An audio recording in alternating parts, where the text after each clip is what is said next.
Dragii mei, ne bucurăm să fim împreună cu voi. Vreau să vă mulțumesc, Adrian, Ramona, Dani, Mona, pentru invitația voastră și vreau să vă mulțumim tuturor pentru modul special în care ne-ați primit. Ne simțim ca acasă și ne simțim onorați să putem să fim împreună cu voi, lucrători, împreună cu Domnul pentru extinderea Împărăției lui Dumnezeu, pentru că asta e treaba noastră. Mulți cred că treaba noastră este să mergem în cer. Nu e treaba noastră să mergem în cer. Este treaba lui Dumnezeu să ne ducă în cer. Treaba Domnului Iisus Hristos să ne ducă în cer. El a spus că mă duc să vă pregătesc un loc și vă veni și vă voi duce. Deci e treaba lui, da? Am lămurit un lucru. Treaba noastră este ca să aducem Împărăția lui pe pământ. De-aia ne-a dat rugăciunea Tatăl nostru să aducem Împărăția lui pe pământ.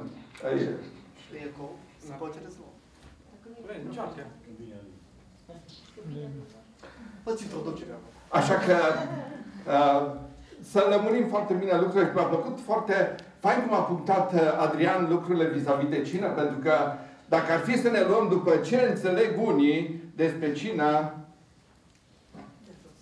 nu, las că după ce vine și eu face după cum fac unii despre cină, vis-a-vis de cină, ar trebui să ia numai sângele, numai vinul. Pentru că toată lumea vorbește în cină despre mântuire și de-aia se dau și pedepsele care se dau. Mi-aduc aminte că eram la început cu Biserica Filadelfia și mi-am scos toate regulile astea de la început. Am spus, ok, cina este altceva. Și am avut învățături despre cină consistent și timp îndelungat până ce am reușit să le scoatem din noi, pentru că e foarte greu să pocăiești un pocăit. Aia e cel mai greu lucru. E cel mai greu. De-aia nici Domnul Iisus nu a pocăit foarte mulți pareștei. Să știți că nu a făcut. După aia au început să vină, după ce a venit Duhul Sfânt, că i-au convins. Dar nu prea au fost pe lângă el de ăștia. Și să știți că e același lucru. Și odată vine cineva la mine și îmi spune, Vali, să știi că, uite, fratele ăla are o problemă, o plesnit, o încurcat lucrurile, o ajuns pe unde nu trebuie, o păcătuit. Dar mi-a spus și l-am rugat să vină la tine să îți mărturisească, să spună, ca să se elibereze de lucrurile astea. Și eu am venit omul la mine, mi-a spus, eu am zis, ok, Domnul Iisus te iubește, te iartă, pentru aia a murit. Vreau să spun că să stai liniștit, că nu trebuie să faci nimic, El a murit pentru asta. Și tot ce trebuie să faci este să nu mai faci lucrul ăsta și să ai o viață și asta vreau. Și era asta, vine, sâmbătă, duminică, cina. La cină. Și ăsta la alt care mi-a spus, era cu ceana pe mine. Bineînțeles că am dat cină, nici nu m-am gândit. Și după aia vine și spune, păi, dar nu a venit să spună ce-a făcut și tu ai dat cină. Păi, normal că am dat cină. Păi, dar nu-ți dai seama. Nu numai că s-o pocăit, dar cina îl schimbă, nu eu o schimb. Dacă sângele lui Hristos nu-l schimbă, crezi că eu îl pot schimba? Pot să-i dau pedepse grămadă. Pot să-l pun să facă ture pe lângă biserică, să strige nu știu câte Ave Maria și tot nu se rezolvă treaba. Dar sângele lui Hristos îl schimbă, trupul lui îl schimbă, pentru că de-aia a dat Iisus lucrurile, ne-a dat lucrurile astea ca să trăim. De-aia eu nici nu zic la cină că luăm pâine, noi luăm trupul lui Hristos. Nu e transubstanțiere. E trupul lui Hristos, pentru că Domnul Iisus a spus, luați, mâncați, este trupul meu. Nu au zis, este o pâine care... Luați și beți, este sângele meu. Așa că nu ne jucăm cu jumate de măsură, ci cu lucruri cu adevărat valoroase. Așa că, dragii mei, vreau să vă spun că faceți un lucru grozav aici. Că duceți Împărăția lui Dumnezeu și duceți cuvântul lui corect, așa cum trebuie, ca să aducă mântuire. Amin. Și Dumnezeu vă ales pentru lucruri speciale. Mă rugam pentru un cuvânt care să vi-l aduc când am știut că vin încoace și nu mi-a zis, du-te, spune-le că am lucruri speciale pentru ei. Du-te, spune-le că i-am ales. Că ei sunt parte din master planul meu de a duce Împărăția pe pământ și acolo în Irlanda ei au un lucru de făcut. Acolo în Dublin ei au un lucru de făcut. S-au dus ei să facă bani și foarte bine. Dumnezeu vrea să fiți binecuvântați. Eu nu cred în credincioși creștini săraci. Nu cred. Pentru că un alt lucru pe care îl avem și pe care îl sărim în învățăturile noastre spune că El a purtat sărăcia noastră ca noi să purtăm și atunci de ce să dăm cu buzunarele peticite? Cu sute. Când fost mic îmi cusea buzunarele, maica mea, ca să nu-mi țin mâinile în buzunare. Dar eu ziceam, bă, dacă mi le cozi, nu pot să am nici bani, nu pot să pun nimic. Nu, Dumnezeu vrea ca noi să purtăm bogăția, să fim binecuvântați din belșug și mă rog să fiți binecuvântați din belșug. Împărăția lui Dumnezeu are nevoie de bani. Are nevoie de finanțe. Și totdeauna când facem colecta, binecuvântez cu și toată lumea care pune mâna pe ele, că dă 1 leu, că dă 1000, să fie binecuvântat din belșug. Să fie binecuvântat din belșug, pentru că asta este inima Tatălui. Dacă inima mea este să dau tot ce am mai bun fiicei mele, inima lui Dumnezeu este mult mai mare decât inima mea. Nici măcar nu mă compar cu el. Nici măcar nu mă aseamăn cu el. Așa că contez pe inima de tată a lui Dumnezeu. Și în alt loc spune, dacă El a dat pe Fiul Său, cu cât mai mult ne va da împreună cu El toate lucrurile. Iar banii se cuprind în toate lucrurile. Așa că luați-le, dragii mei. Dar pe lângă asta, vreau să spun că, primul rând, Dumnezeu vă dă împărăția. Extinderea împărăției Lui este treaba voastră numărul 1. Toate celelalte lucruri vin pe deasupra, dar treaba numărul 1 este extinderea împărăției și El v-a chemat pentru asta. Și am zis, Doamne, le spun lucrul ăsta cu dragă inimă, pentru că știu că este inima Ta și este inima mea. Este pe inima mea ca să văd împărăția lui Dumnezeu extinzându-se, cuprinzând lumea asta, pentru că biserica și-a pierdut mandatul. Biserica are un singur mandat, să extindem împărăția Lui. Până la marginile pământului. Nu să facem pasul înapoi. Pasul umanismului. Le dăm loc liber. Le-am dat loc liber. Uitați ce face islamul. Le-am dat loc liber. Mie mi-s dragi musulmani. Îl iubesc pe ultimul musulman. Dar nu iubesc islamul. Pentru că îl reprezintă pe un demon. Îl reprezintă pe un demon. Este un demon acolo deasupra. Și nu are ce să caute. Biserica este vreme să te ridici și să calci înapoi în domeniile tale. Să iei stăpânire. Nu uita că ai promisiunea că orice loc pe care îl va călca talpa piciorului tău, Dumnezeu ți-l dă ție. Așa că mergeți pentru lucrurile astea. Luați stăpânire. Luați domnie. Pentru că Dumnezeu ne-a creat o seminție de regi și preoți. Regi întâi, apoi preoți. Întâi iei stăpânire și apoi aduci prezența lui Dumnezeu. Întâi iei stăpânire și apoi aduci prezența lui Dumnezeu. De aceea vreau să mă rog ca acest cuvânt să fie peste fiecare din voi un cuvânt de încurajare. Da, dragă Dumnezeu, să ia acest cuvânt și du-l acolo în odăița inimii fiecăruia, ca o încurajare, ca o provocare. Fă din el, Doamne, o provocare pentru fiecare din noi. Ca împărăția Ta să explodeze. Împărăția Ta să explodeze aici în Irlanda, în Dublin și până la marginea pământului. Și îți mulțumesc, o Doamne, că ne-ai găsit credincioși, ai găsit pe frații mei vrednici, o Doamne, să le încredințezi în aceste vremuri, împărăția Ta aici și fii binecuvântat în toate. Amin. Vreau să vă spun că sunt evenimente care sunt doar înregistrate în istorie și altele care marchează istoria. Biserica este una care marchează istoria. Venirea Duhului Sfânt a marcat istoria și a fost o continuare normală a shift-ului făcut în istorie de venirea Domnului Iisus Hristos. Istoria nu se numără până la Alexandru cel Mare, până la Cezar, ci până la Iisus Hristos și de la El încoace. Până la venirea Lui și de la El încoace. Pentru că lucrurile adevărate marchează istoria și voi sunteți chemați să marcați istoria. Noi nu mergem până acum ne rugăm pentru trezire și la un moment dat Domnul a zis, Vali, știi ce înseamnă trezire? Trezirea înseamnă ceva care apare și dispare. Și înseamnă ce vrei. Vale, vreau să fiți o reformă. Amin. Să fiți o reformă. Pentru că reforma schimbă lucrurile. Reforma schimbă cultura. Reforma schimbă tot ceea ce se întâmplă. Și atunci zic, Doamne, pe atunci avem multe lucruri de schimbat. Și zic, Doamne, trebuie să schimbăm lauda și închinarea. Noi nu facem altceva decât să împrumutăm, să luăm. Și am zis, Doamne, vreau ca să iasă din inima noastră cântece. Să iasă din inima românilor. Doamne, ne-ai făcut un popor care știm să cântăm. Care cântăm de bucurie, cântăm de jale. De ce ne-am cântat și de laudă, Doamne? De ce ne-am compune și de astea? Și Domnul a zis, da, vreau să-ți dau lucrurile astea.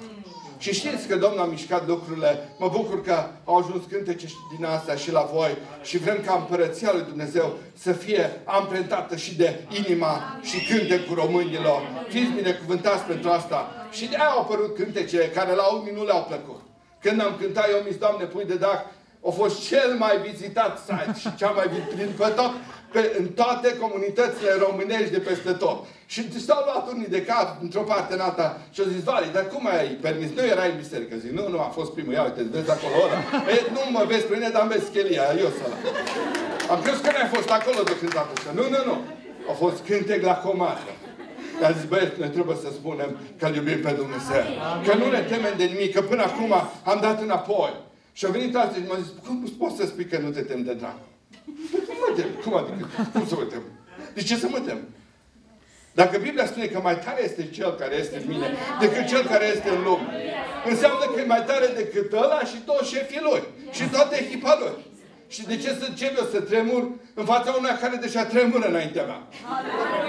El deja tremură. Ceea ce ne batem în tremurat, lasă-l pe el să plece. Pentru că de aceea a murit Iisus Hristos. Ca noi să câștigăm înapoi și a câștigat pentru noi autoritatea în dreptul nostru ca biserică și vreau ca să mergem pentru lucrurile astea și să vă încurajez să mergem. Să nu vă fie frică de cințicurii sau alții. Să nu vă fie teamă pentru că Iisus este cu voi.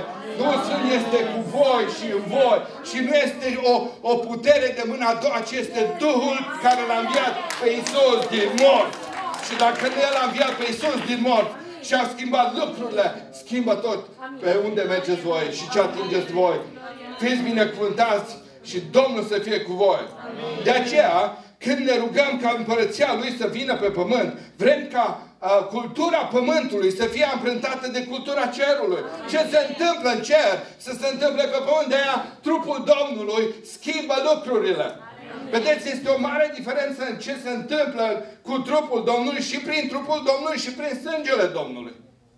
Prin trupul Domnului, împărăția schimbă lucrurile. Iar prin sângele Domnului schimbă statutul. Și vedeți, este interesant că întâi luăm trupul Domnului și apoi luăm sângele Domnului. Pentru că lucrurile trebuie făcute așa cum spune Scriptura. Pentru că noi trebuie să schimbăm lumea aceasta. Ăsta este mandatul pe care ni l-a dat. Este cea mai generoasă rugăciune pe care ne-a dat-o Domnul Iisus încoace. Pentru că am spus, este treaba noastră să aducem împărăția pe pământ. Dragii mei, vreți să vedeți împărăția lui Dumnezeu în Dublin, în Irlanda? Ei bine, este treaba voastră, este dreptul vostru, este capacitatea voastră, pentru că voi sunteți aici să-L reprezentați pe Tatăl. Domnul Iisus a venit ca să-L reprezinte pe Tatăl și spune în Ioan, le-am făcut cunoscut numele Tău și El voi mai face. Și noi am fost trimiși să facem același lucru ca Domnul Iisus Hristos.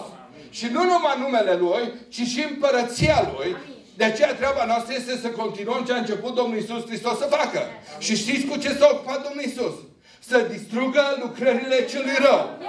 Este treaba noastră să continuăm, pentru că nu s-au terminat lucrările celui rău. Încă s-a specializat. Dar și noi ne-am specializat, pentru că Domnul Iisus a spus, minuni mari veți face.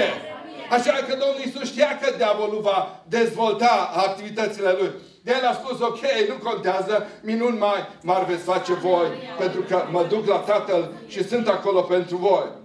Noi suntem chemați să reprezentăm, întocmai cum Domnul Iisus a reprezentat pe Tatăl. Vedeți, mulți spun că noi nu putem să-L cunoaștem pe Dumnezeu, ba putem să-L cunoaștem că L-avem în Domnul Iisus Hristos. Vorbea cu ucenicii și a zis, da, arată-ne pe Tatăl și ne este de ajuns.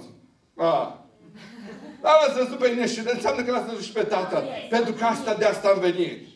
Și tot ce a făcut Iisus a revelat inima Tatălui. Atunci când l-a vindecat orbul Bartimeu, a arătat ce ar face orice tată când are puterea și Tatăl are puterea să deschidă ochii orbilor. Are puterea să învieze. Atunci când l-a înviat pe fiul văduvei din Nain, a arătat, niciun tată nu vrea să-și vadă copilul mort. Vino, tinerelule, scoală-te! I-a spus, atunci când a înviat fiica lui Iair, nu se poate așa. Fetiță, scoală-te! Pentru că el poate lucrul ăsta. Atunci când negociază cu femeia prinsă pe pracurvie și mulți au spus, Domnul Iisus a fost cam îngăduitor. Dar măcar trebuia să-i spună că nu a făcut bine. Acolo este inima Tatălui care negociază o criză cu fiica lui. Fiica lui a greșit. Negociază o criză și este un moment tată-fiică în care spune, nu te condamn. Am nicio condamnare. Și știți ce spune Biblia? Că nu este nicio condamnare pentru cine este în Hristos Iisus. Păi dacă atunci nu a fost condamnare, cu atât mai mult acum când suntem în Hristos Iisus. Acela era un moment înainte de a putea să fii în Hristos Iisus. Și Domnul Iisus îi spune, nu este nicio condamnare. Du-te.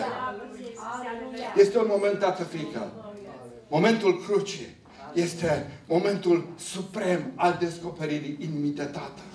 Mulți au spus, cum a putut Dumnezeu să trimită pe Fiul Său? N-are nicio logică. Da, dragii mei, n-are nicio logică. Dumnezeu nu lucrează cu logica. Dumnezeu nu are treabă, El lucrează cu inima. De aceea Dumnezeu nu este interesat de logica noastră, ci de inima noastră. Dă-mi, Fiule, inima ta, lasă logica deoparte, că nu mă interesează. El vrea inima noastră. Îi spuneam Ramone, spunea, vrem cu lauta și ghinează. Dați drumul din inimă. Dați-i din inimă. El asta vrea. Zicea cineva, dar asta nu are voce. Lasă-mă, cântă cu inima. Cântă cu inima și Dumnezeu nu ascultă cu ureche muzicală. El ascultă cu inima. Cântați-i din toată inima.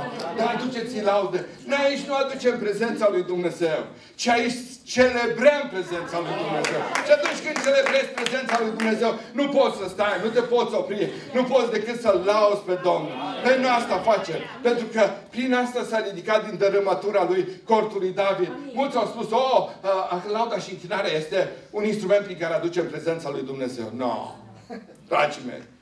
Atunci când Hristos a venit în viața ta, este cer deschis. Nu mai trebuie să te rogi, Doamne, cer deschis, mă. Păi dacă Hristos e în mine, ce cer se poate închide deasupra lui Hristos? Este cer. E treaba mea să-L extind. E treaba mea să-L manifest. Este cer închis când se închide aici. Când nu se schimbă mintea, e într-adevăr. Dar nu e altceva. Și noi suntem chemați ca să facem lucrurile astea. De ce lăudați-L pe Domnul? Bucurați-vă de Domnul. Nu avem niciun alt motiv de bucurie decât faptul că Iisus Hristos al nostru este Fiul în vecii vecilor. Se ocupă să ne ducă în cer, dar până atunci aducem împărăția Lui aici. În toată manifestarea ei. Binecuvântat să fie numele Domnului și binecuvântat să fiți voi toți. De aceea la cruce Tatăl și-a arătat inima. Biblia ne spune că Tatăl era în Fiul pe cruce. Acolo n-a fost numai Domnul Iisus răstignit, acolo a fost Tatăl, a fost Duhul Sfânt, a fost toată Sfânta Treime. Îmi place simbolul Irlandei, acel trifoi prin care Sfântul Patrick a încercat să le explice păgânilor cum este Sfânta Treime, acel fir de iarbă cu cele trei frunze. Adevărul este că acolo pe cruce era Tatăl, era Fiul, era Duhul Sfânt. Tatăl ne împăca cu sine, Fiul ascultat de Tatăl, Duhul Sfânt a prins toate lucrurile astea și ca să le aducă spre noi ca mântuire. Binecuvântat să fie numele Domnului. De aceea Ioan încearcă puțin să ne descrie, să ne arate ce înseamnă împărăția lui Dumnezeu. Și noi suntem chemați să o extindem. Amin. Știți că Ioan nu folosește decât 7 minuni, dar prin care arată cum vine împărăția lui Dumnezeu, cum atinge toate domeniile. Și Dumnezeu ne cheamă ca noi să atingem toate domeniile. Nu există niciun domeniu în care să nu putem să mergem, pentru că prin el toate lucrurile sunt la dispoziția noastră. De aceea tot ce cred oamenii, și mă rog să nu fie niciunul aici să creadă despre Dumnezeu că Dumnezeu este mânios, că Dumnezeu este sadic. Mulți spun că, cum poate să fie? Dumnezeu este așa și așa. Tot ce nu găsim în Hristos nu este Tatăl. Tot ce găsim în Hristos este Tatăl. A crede altceva. Nu numai că este greșit, este blasfemie. Să spui despre Dumnezeu. Mulți spun, dar în Vechiul Testament este altceva. Nu. Nu. Este același Dumnezeu. Este același Dumnezeu. Este același Tată. Dar El nu s-a descoperit decât treptat. Inima Lui plânge pentru fiecare. El nu vrea, spune că El nu vrea ca vreunul să piară, ci poruncește tuturor oamenilor de pretutindeni. Și irlandeșilor care au mai rămas pe aici, puțin la număr, că mai mulți sunteți voi decât ei, să se pocăiască, să vină la Domnul. Dar dacă Domnul găsi cu cale, mă bucur de lucrul ăsta.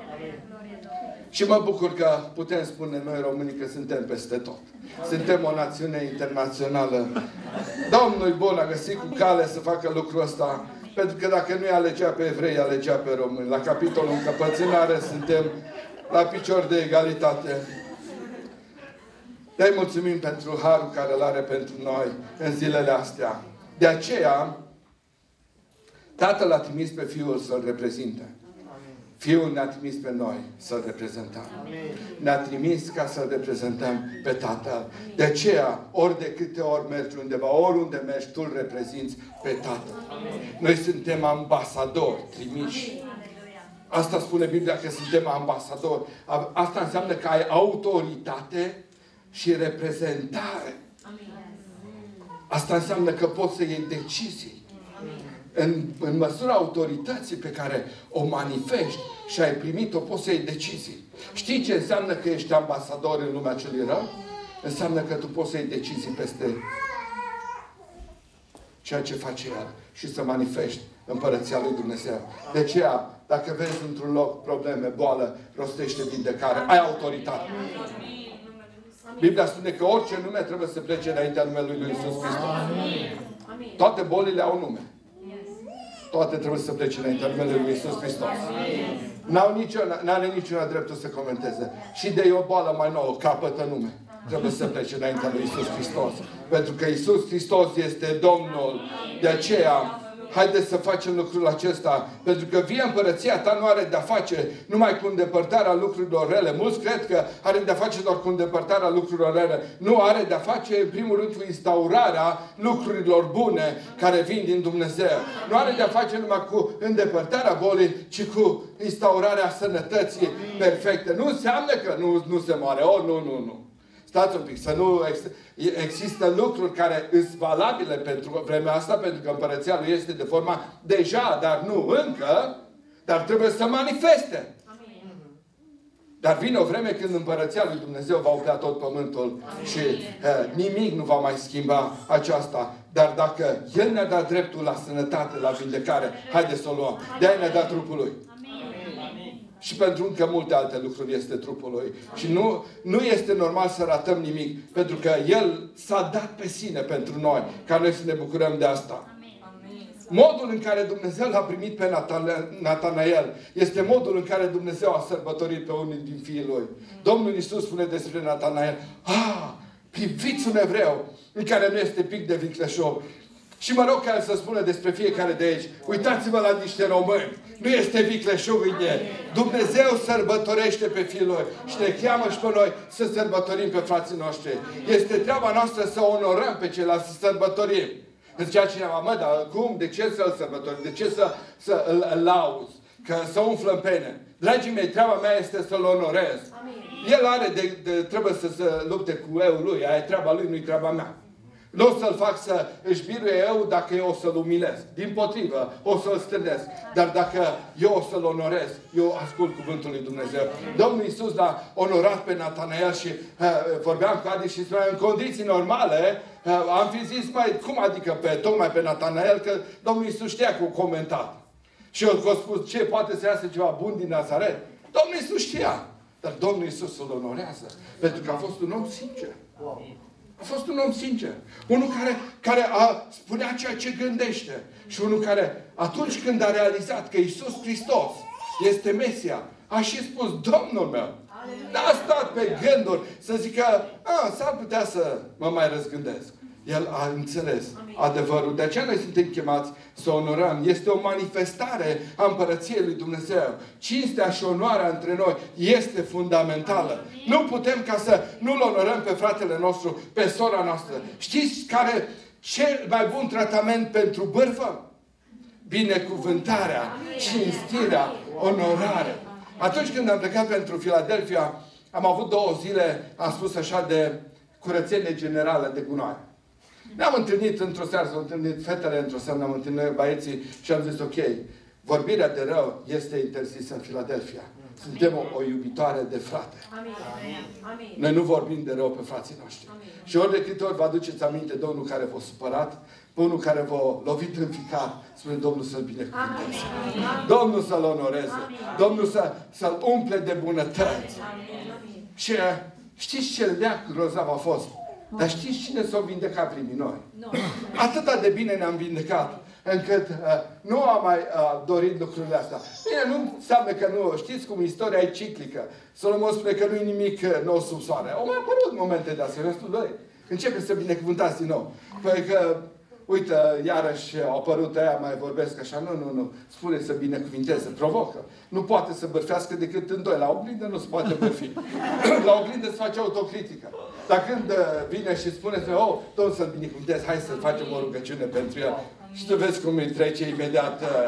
Și dacă face și celălalt, până la urmă spune, n-are rost. Că nu mă ajung să mă rog pentru el și pățește ca și Balam cu Balac. Știi? Balac bleastă-mă și Balam o binecuvântat. Măcar taci! Dacă nu poți să-l bleste, măcar nu-l binecuvântai. Am crezut că îi faci ceva rău, tu îi dai motoare suplimentare ca să meargă mai tare. Așa că e foarte repede să vindecă de lucrurile astea. De aceea, în împărăție, noi nu trebuie să trăim în reacție la lucrările celui rău, ci noi trebuie să mergem după ceea ce ne cheamă Tatăl. Vedeți, mulți reacționează atunci când îi atacă diavolul. Dar de ce nu ții tu pe diavolul departe? Pentru că dacă tu mergi și extinzi împărăția lui Dumnezeu, el totdeauna trebuie să fugă. Atunci când spune Domnul Iisus în Matei că porțile locuinței morților nu o vor birui, traduce Cornilescu greșit, în original spune porțile locuinței morților nu îi vor putea sta împotrivă. Asta înseamnă că biserica este în ofensivă. Asta înseamnă că tu îi spui morții, stai departe de ograda mea, stai departe de ăla, tu spui nu voi muri, ci voi trăi și voi vesti lucrările Domnului. Mergi înainte, anticipezi lucrurile și este normal că se duce înapoi. Fuge! Pentru că asta este reacția împărăției celui rău. Pentru că diavolul este un laș. El totdeauna a fost un înșelător. Înșelătorii totdeauna sunt lași. Niciodată n-a stat lângă cel care i s-a închinat. Ci l-a omorât. Îmi pare rău să o spun. Au murit tinerii în club. Și diavolul nu a zis, ok, băieți, voi ați venit să vă închinați mie aici. Pentru că a fost un concert. Cum nu trebuie. Dar a fost vina noastră că erau tineri acolo. E vina noastră. Doamne, iartă-mă pe mine în primul rând. Și pe frații mei din București, care n-au mers să le spună că ei trebuie să închine lui Hristos. N-au dus să închine. E vina noastră. Tinerii ăștia au murit.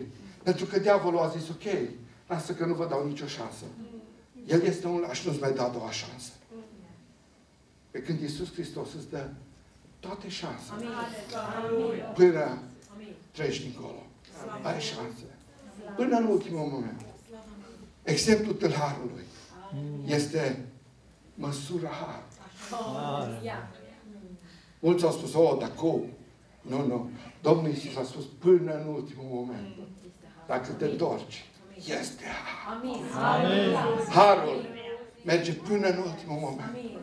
Dar nu trece de crucea mormântului. Dar până acolo este har. Am botezat oameni care au fost în ultima lor zi de viață. Nu eu l-am botezat, altcineva. Mă sună într-o zi un beat. Vali, m-am întâlnit aici cu un om, are cancer la gât, este cu tuburi pentru respirat, dar deja a intrat în putrefacție și medicii l-au dat afară, familia l-a dat afară, stă aici pe stradă, m-am dus să-i dau ceva să mănânce, să bea și am povestit, i-am spus de Domnul Iisus și uite ce s-a întâmplat. Astăzi am povestit cu el și a doua zi mă duceam spre casă și Duhul Sfânt îmi spune, du-te din nou în același loc unde te-ai întâlnit cu el. Și am zis, da, după ce să mă duc, dragă Duhule? Du-te până acolo. S-a dus și el a vrut să-i duc o plasă cu alimente omului și am zis, nu, vreau să vii. Pentru că vreau să-L primesc pe Hristos. Eu nu mai am altă șansă. Astăzi este șansa să-L primesc pe Hristos. Și mă sună și spune, ce să fac cu el? Omul ăsta îl primește pe Hristos. Zic, întreabă-l. Îl primește pe Iisus Hristos ca Domn. Știe ce înseamnă asta. Știe ce are El în Iisus Hristos. Da, știe. botează, dar cum să-l botezi? Tu te iau o jumătate de apă plată, du-l în mașină și stropește. Spune că îl botezi în numele Lui Iisus Hristos. Nu-l poți băga în apă, l-ai băgat sub apă, de acolo nu mai scos, că intră apa prin tuburile Lui. Dar stropește. Lasă tu învățăturile și teologiile care nu acoperă. Du-te și fă lucrul ăsta. Și a ieșit după vreo jumătate de oră, spune, l-am botezat, dar ce s-a schimbat? Un om care știam că e putred, intră în fața lui, s-a luminat. Și n-ai mai văzut. Aceea am mai mers pe acolo, nu l-am mai văzut. A fost ultimul moment. Harul a fost până acolo, pe cruce cu Domnul Iisus Hristos. Până în ultimul moment. Și era și la stânga și la dreapta. Tot ce trebuie să faci este să apuci harul. Să apuci harul. De aceea, dragii mei, noi suntem chemați să nu răspundem în reacție la ceea ce face cel rău, ci să mergem, să anticipăm.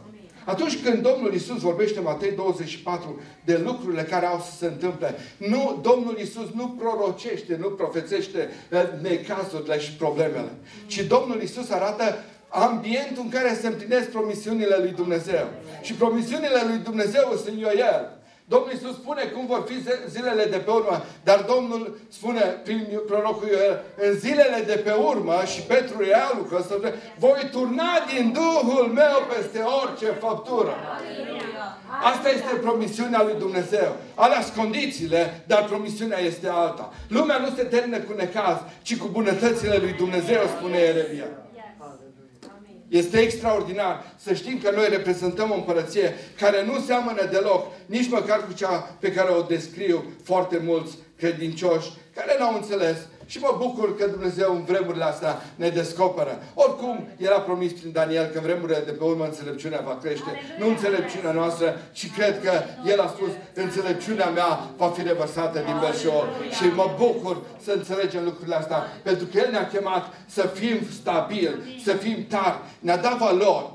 Și ne-a dat lucruri pe care să ne bazăm când mergem pentru împărăția Lui. Și vreau să vorbesc de 4 pietre din capul unghiului pe care putem să contăm, pe care putem să zidim credința noastră și pe care să le extindem. Dumnezeu nu vrea ca noi să ne facem o pătrățică în care să stăm. Cum făceam când eram mici și jucam mâța, asta e casă și ai nevoie să pui mâța. Nu. El vrea ca să extindem împărăția Lui, să extindem domeniile Lui. Provocarea Lui este întindeți cortul, extindeți cortul, extindeți domeniul și suntem chemați la asta. Și prima piatră de temelie pe care ne dă cuvântul lui Dumnezeu este faptul că Dumnezeu este bun. Spune împreună cu mine, Dumnezeu este bun. Și vreau să știi că Dumnezeu este bun în aceeași măsură în care este sfânt. Toate atributele lui Dumnezeu sunt la superlativ. Chiar dacă atunci când vorbim despre Dumnezeu că este Sfânt, o folosim acea tripletă din Isaia, Dumnezeu este Sfânt, Sfânt, Sfânt. Și ăsta este adevărul, pentru că noi nu putem să ne concepem, să-L pricepem pe Dumnezeu, să-L măsurăm cu sfințenia noastră. Nu-L putem măsura nici cu bunătatea noastră. Chiar dacă zice David la un moment dat, este cineva din familia lui Ionatan să arăt spre el o bunătate ca bunătatea lui Dumnezeu. Ei bine, David a vorbit poetic acolo. Nu că aia este bunătatea lui Dumnezeu. Bunătatea lui Dumnezeu este dincolo de ceea ce pricepem noi. De aceea putem spune faptul că Dumnezeu este bun. El este bun în orice loc, în orice vreme, în orice situație. Dumnezeu este bun pentru fiecare din noi. Și vreau să credem lucrul acesta. Spurgeon spunea că bunătatea lui Dumnezeu este irezistibilă. Și ceea ce ne face să ne întoarcem la Dumnezeu este bunătatea Lui. Bunătatea Lui ne îndeamnă la pocăință. Nu fa frica de ea. Mie nu-mi place să predic despre ea. Nici despre rai. V-am spus că nu-i treaba noastră. E treaba Lui să ne ducă acolo. Nici despre ea. Niciodată. Pe mine nu m-a impresionat Evanghelia terorii. Și vreau să vă spun că era cât pe aceea să mă piardă cu asta. Că a spus. Și vorbeam odată cu Dumnezeu și mă rugam și am spus, Doamne, mă poți convinge cu forța. Mă poți convinge cu forța. Dar când mă iubești, mă topesc. Când mă iubești, poți să arzi cu mine. Dar cu forța nu mă poți convinge. Și Dumnezeu a spus, Vali, eu niciodată am încercat să te conving forță. Și totdeauna ți-am arătat dragoste. Ți-am arătat dragostea mea. Dar de multe ori n-ai vrut să mă las să te iau în brațe. De multe ori n-ai vrut să mă las să te îmbrățișez. Și ai simțit respingere. Dar nu am fost eu, ci a fost modul în care tu ai reacționat. Dumnezeu este bun. Și vreau să știi lucrul ăsta. Lumea are nevoie de un Dumnezeu bun. Să le ducem un Hristos care iubește. Și lumea nu poate să-L cunoască pe Dumnezeu decât prin noi. Noi îl reprezentăm pe Dumnezeu și noi suntem Hristos în lumea asta. Noi suntem Hristos în lumea asta. Și am să vă explic. Spune în Efeseni că El este capul bisericii, da? De aici până în talpă, eu sunt Vali. Nu sunt numai până aici. ADN-ul care l-am aici, îl am și în talpa piciorului. Biserica este de același ADN cu Domnul Iisus Hristos. Și de aceea noi suntem trimiși să fim în lumea aceasta. Mâinile Lui, picioarele Lui. Așa că avea dreptate feciorul tău. Avea dreptate feciorul tău. Atunci când mergem și facem lucrările Lui în lumea aceasta, îl reprezentăm pe El. La asta am fost chemat. La asta sunteți chemați. Ăsta e mandatul care îl are Dumnezeu pentru voi. Să spuneți lumea acestea că Dumnezeu este bun și este bun cu desăvârșire. Amin. El ne cheamă pe noi să strălucim, să luminăm. Și foarte mult spunem că noi suntem o reflexie. Este o mare prostie. Nicăieri în Biblie nu scrie că noi suntem reflexie. Spune, scoală-te și luminează. Nu scoală-te și fă reflexie. Pentru că este Hristos în noi. Sunt foarte mulți care spun, dar eu nu trebuie să fac nimic decât eu fac reflexie. Dacă faci reflexie, înseamnă că Hristos e până aici. Înseamnă că nu ai intrat înăuntru. Și înseamnă că nu are nevoie de tine. Să folosești de oglinzi. Dar El vrea ca tu să te scoți, să luminează. Tu să fii unul care îl reprezintă. Oriunde mergi, să știe lumea că Iisus Hristos este acolo. Să schimbi atmosfera, să schimbi cultura. Asta înseamnă reformă. Asta înseamnă transformare, schimbarea lucrurilor.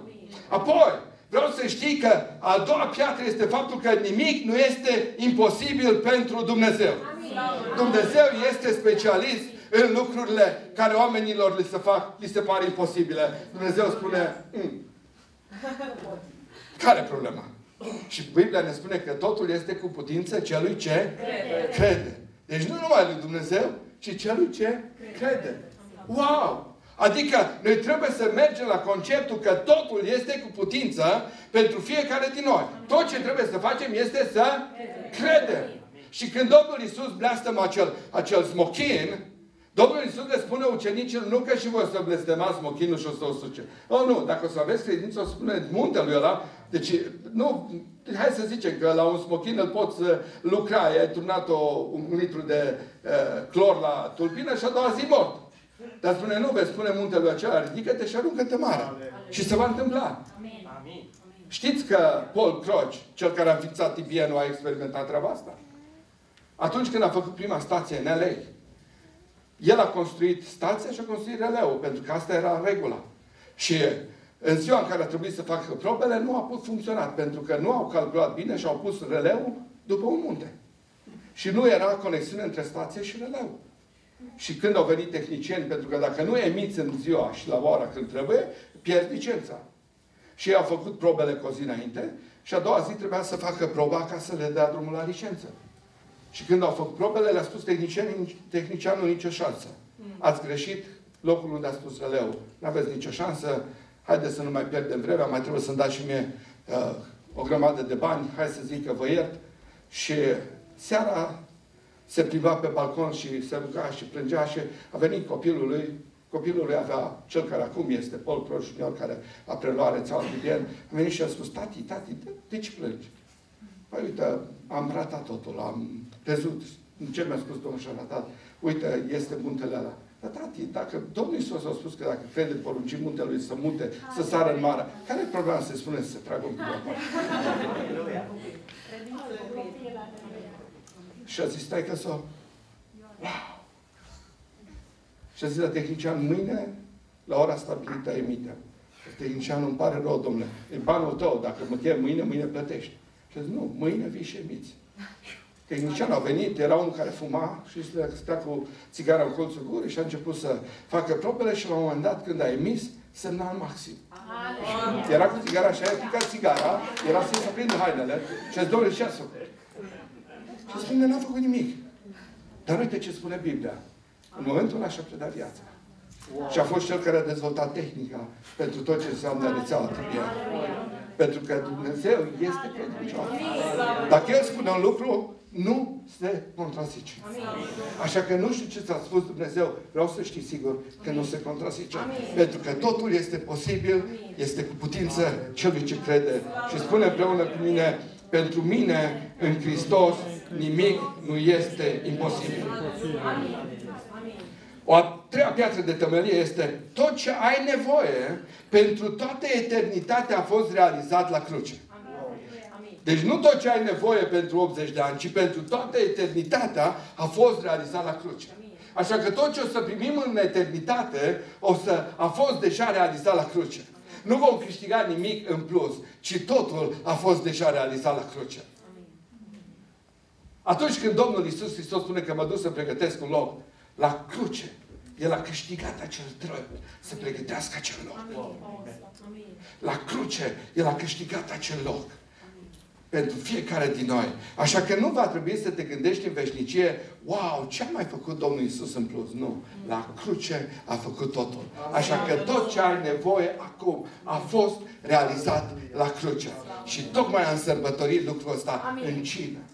Pentru că Domnul Iisus în cină a anticipat ce le oferă ucenicilor la cruce. De ce a spus că nu are viață împreună cu mine. Noi avem viață împreună cu Iisus Hristos. Citiți toate Evangheliile, vedeți că fiecare a prins detaliile lui. Unul a spus nu are viață în el însuși, altul nu are viață împreună cu mine. E extraordinar dacă le citim toate și vedem tot ansamblul. Pentru că ucenicii au auzit din diferite colțuri, așa cum auzim și noi. Dar Dumnezeu vrea să prindem tot cuvântul. Că de multe ori auzim din colțul nostru ce ne place. Sau cine știe prin ce filtra. Dar vreau să știi că tot ce ai nevoie ai câștigat deja la Calvar. Și vreau să știi, un alt lucru, o altă piatră este faptul că tu ai semnificație, eu am semnificație. Noi nu suntem un nimeni. Eu nu-mi place să mă rog, Doamne, sunt un nimeni. Toată lumea zice, băi, dar Ioan s-a rugat o zi, eu să mă micșorez și trebuie. Dragii mei, toate astea sunt înainte de cruce. Și pentru cei care au probleme și rugăciunea Tatăl nostru este înainte de cruce. După cruce nu mai te rogi același lucru. Pentru că înainte de cruce era, îți dau, îmi dai. De-aia spun, îl iert pe vasalie, mă iert și tu pe mine. Era la schimb. Îți dau vițelul, mă iert de ce am făcut. Dar pentru că era în perioada în care Domnul Iisus instaura împărăția, a scos jertfele din ecuație și a introdus primele atitudini, primele schimbări de comportament, de mentalitate. Pentru că apoi, după cruce, știți cum ar trebui să fie rugăciunea Tatăl nostru? Îți mulțumim că avem în tine totul. Bine început toate zilele.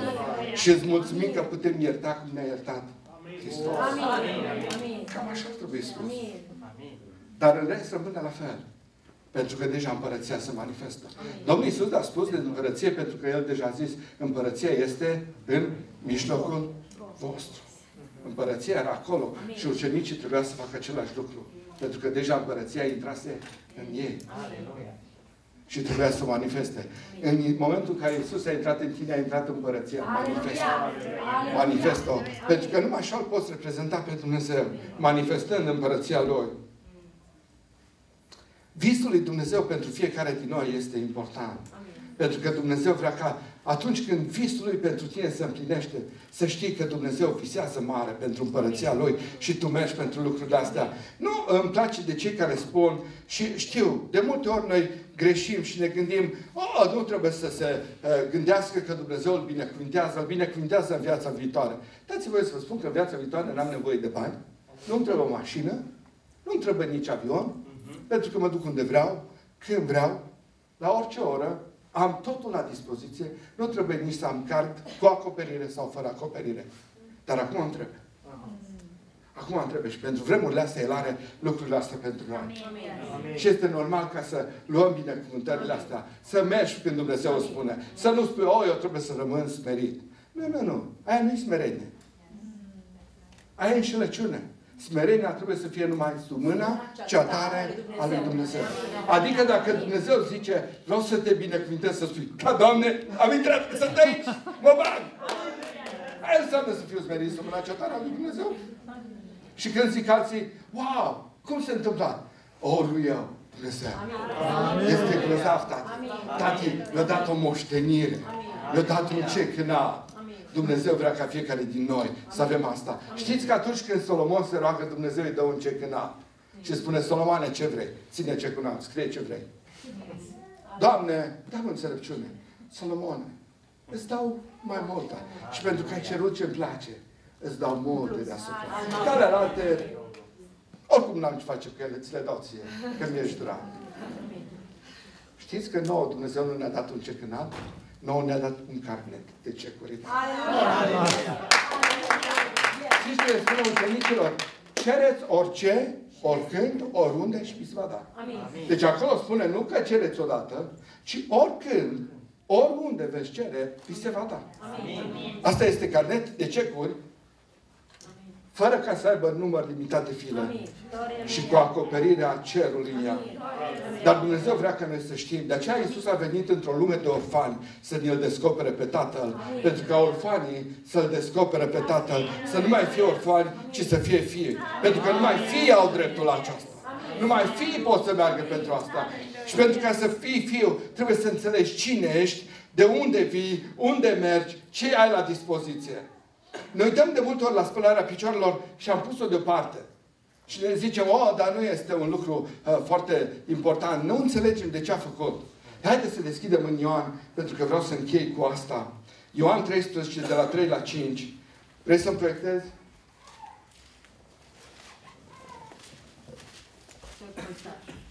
Iisus fiindcă știa că Tatăl îi dăduse toate lucrurile în mâini, că de la Dumnezeu a venit și la Dumnezeu se duce, s-a sculat de la masă, s-a dezbrăcat de hainele lui, a luat un ștergar și s-a încins cu el și a început să le spele picioarele. A turnat apă într-un lighean și a început să spele picioarele ucenicilor și să le șteargă cu ștergarul cu care era încins. Amin. Și obișnuim să spunem că Iisus a făcut pe sluga care trebuia să le spele. Dar nu.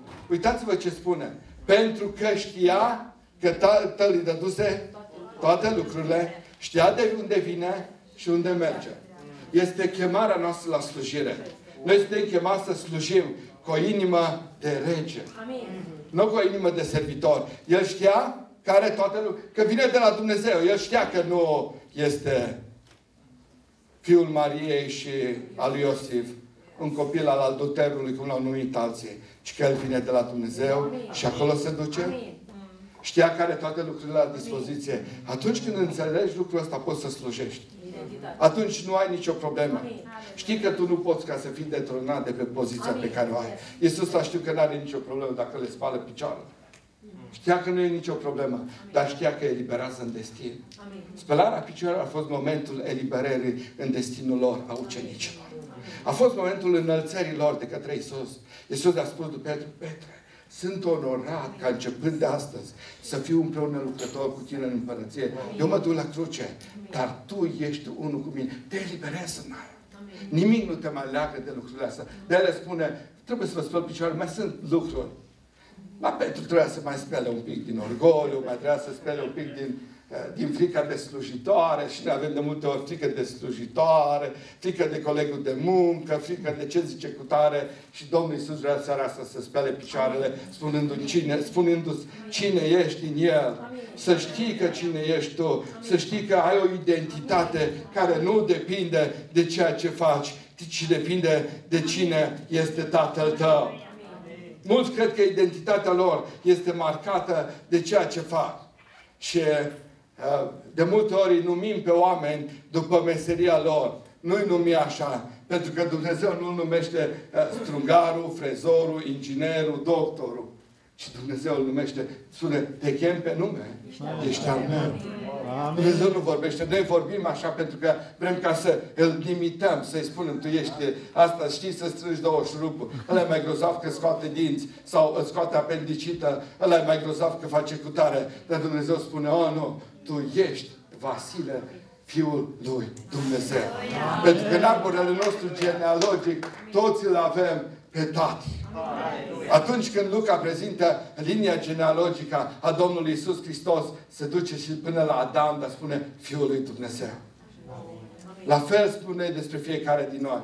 Dumnezeu ne-a creat pe fiecare după chipul Lui. Mulți vin și mă întreabă, în special la binecuvântare, când vin cu copiii, bă, cu cine seamănă? Cu cine seamănă? Cu mine sau cu ea? Cu cine seamănă? Bă, zic, seamănă un pic și cu altă, dar vă spun cu cine se seamănă, știu sigur. Am unul că e destul de strâmb și destul de furios și poate mai are colici și nu pot să-mi dau seama bine cu cine seamănă, dar se seamănă sigur cu tati.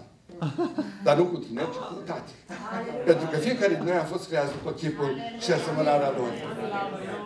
De aceea El vrea ca fiecare din noi să știm că avem identitatea. Noi de la El venim. Și la El merge. Avem toate lucrurile în Iisus Hristos. Când înțelegi lucrurile astea, când înțelegi identitatea, când înțelegi că ai toate lucrurile la dispoziția ta, altfel slujești. Slujești ca un rege. N-ai nicio problemă să speli picioare. Anul trecut am spălat picioarele la toată tabăra de la Bols. Erau vreo 1000 de tine. Și umblau descolți în tabără.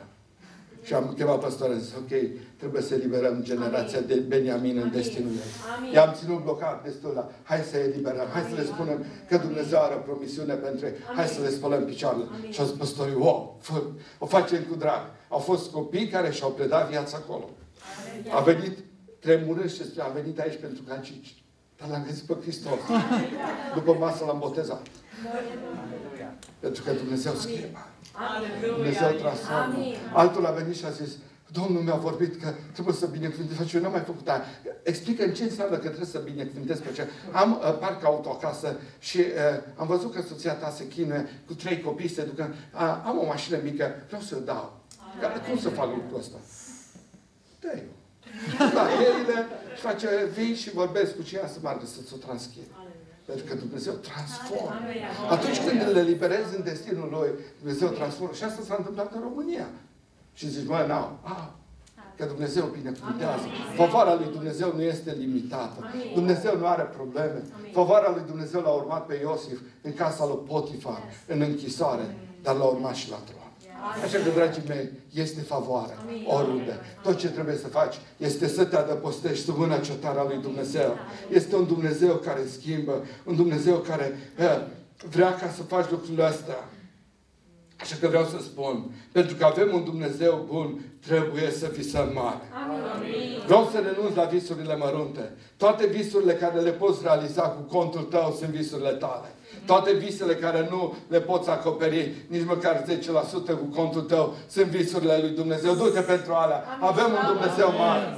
Acum ne vrem să mergem pentru a construi un centru creștin. Dumnezeu ne-a zis să facem un centru de echipare, de antrenare acolo în nordul țării. Și mulți au zis, Vali, bine, noi mergem pentru asta. Dar tu ești așa că am dus cu pluta. Cu ce bani facem astea? Avem bani. Zic, nu, dar avem un Dumnezeu mare. Și zic, eu prefer un Dumnezeu mare, nu un cont mare. Contul ți-l pot băieți de rapid și poți face prea banii. Dar dacă ai un Dumnezeu mare, El totdeauna îți dă acoperire și Dumnezeu este în control. De aceea, pentru că avem un Dumnezeu mare, gândește mare, visează mare. Pentru că toate sunt posibile, trebuie să trăiești cu risc. Trebuie să mergi pentru lucruri pe care nu le-ai făcut. Îi spuneam cuiva, dacă vrei să vezi lucruri pe care nu le-ai mai văzut, trebuie să faci lucruri pe care nu le-ai mai făcut. Pentru că dacă vei face aceleași lucruri, vei vedea aceleași rezultate. Trebuie să schimbi ceva. Dacă vrei ca să vezi lucrurile astea, trebuie să trăiești cu risc.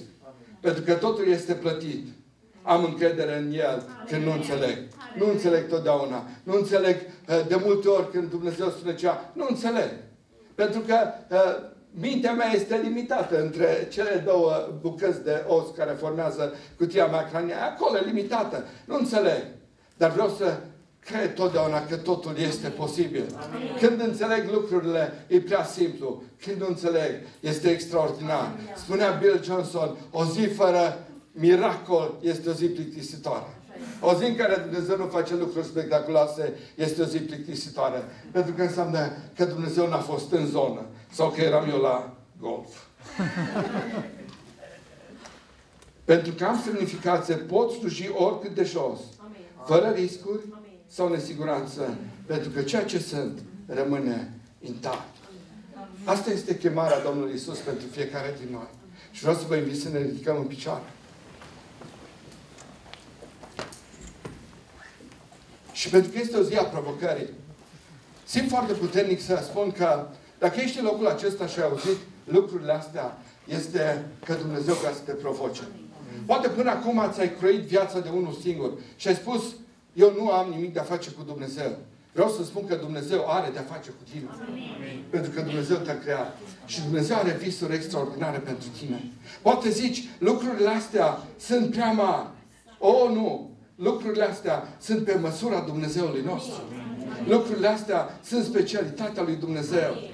Dar Dumnezeu vrea ca tu să intri în această înțelegere cu El. Să intri în această colaborare cu El. Și acest lucru îl faci numai atunci când intri și te adăpostești sub mâna cea tare a lui Dumnezeu. Te adăpostești sub mâna cea tare a lui Dumnezeu când îl primești pe Iisus Hristos ca Domn și Mântuitor. Când spui, Doamne, dacă Tu ai făcut toate lucrurile astea și dacă Tu ai toate lucrurile astea, vreau și eu să fiu unul care beneficiază de ele. Și ca să fiu un beneficiar acestor lucruri, trebuie ca să te împaci cu Dumnezeu. Amin. Și lucrul ăsta este pentru astăzi. Amin. Biblia spune, astăzi, dacă auzi, nu-ți împietri inima. Amin. Știi de ce vrea Dumnezeu să te împaci cu El astăzi? Pentru că El nu vrea să mai piardă nicio zi din aventura cu tine. Amin. Nu pentru că vine trenul sau camionul sau una sau alta. Nu, Dumnezeu nu vrea să piardă nicio zi. Amin. Dumnezeu vrea să înceapă de astăzi să fie partener cu tine. Să fie unul care merge alături de tine. Unul care să fie împreună cu tine. Nu înseamnă că viața o să fie roză. Oh, nu! Apocalipsa 1:9 spune, eu, Ioan, care sunt părtași cu voi la necaz, la împărăție și la răbdare, adică orice probleme vine, problemele vin. Dar Dumnezeu spune la dispoziție toate rezervele împărăției. Dumnezeu spune, ok, astea sunt problemele, dar vă dau toată împărăția. Tot ce trebuie să faci este să ai răbdare și să mergi pentru lucrurile astea încredințat că Dumnezeu este de partea ta. Așa că dacă ești aici și de până astăzi nu te-ai împăcat cu Iisus Hristos, nu l-ai primit ca Domn, vreau ca astăzi să te provoc să-L primești ca Domn. Ca începând de astăzi, El să fie împreună cu tine, lucrător pentru împărăția Lui și să facă din tine un biruitor.